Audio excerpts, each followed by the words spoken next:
This case started as a simple unpaid fare dispute, but within minutes, it turned into a violent attack on a female e-hailing driver in Melaka.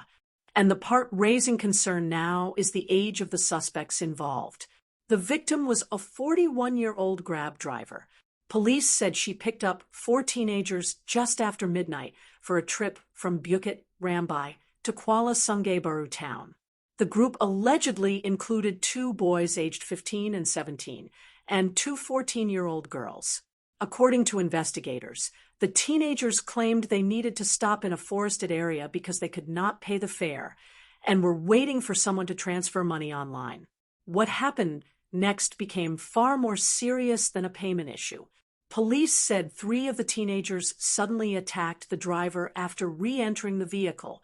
The 17-year-old boy allegedly strangled her from behind, while the 2 girls reportedly used an iron rod to hit her and also pulled her hair.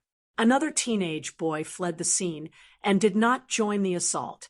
The victim suffered bruises, swelling, and scratch marks around her neck.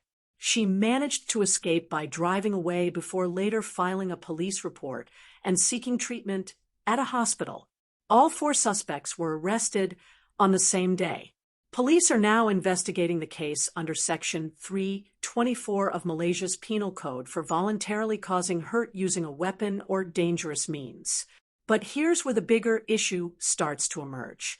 E-hailing drivers already face a difficult balance every night.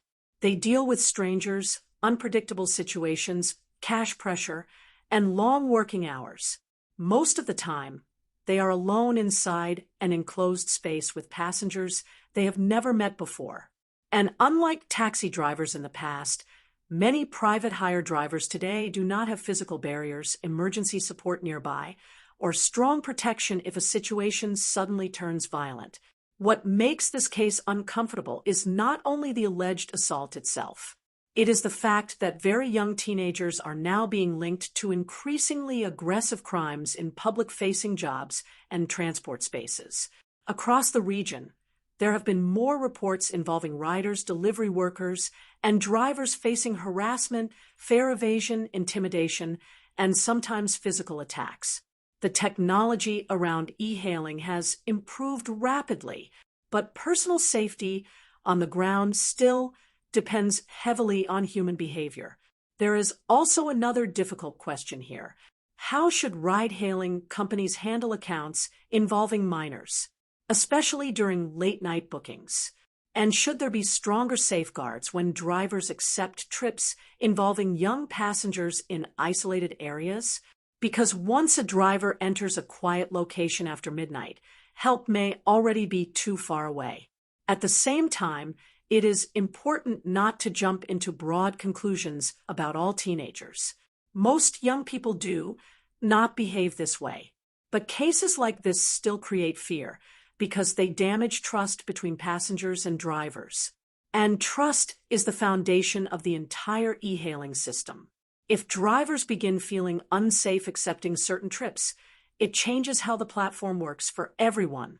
This incident happened in Malaysia, but the concerns are familiar across Singapore and the wider region. Many people here also rely heavily on private hire transport late at night, especially shift workers, students, and families. The question now is whether enough protection exists for drivers before situations escalate into violence. Do you think ride-hailing companies should introduce stricter safety rules for late-night passengers and teenage bookings? Like, share and subscribe to 2230.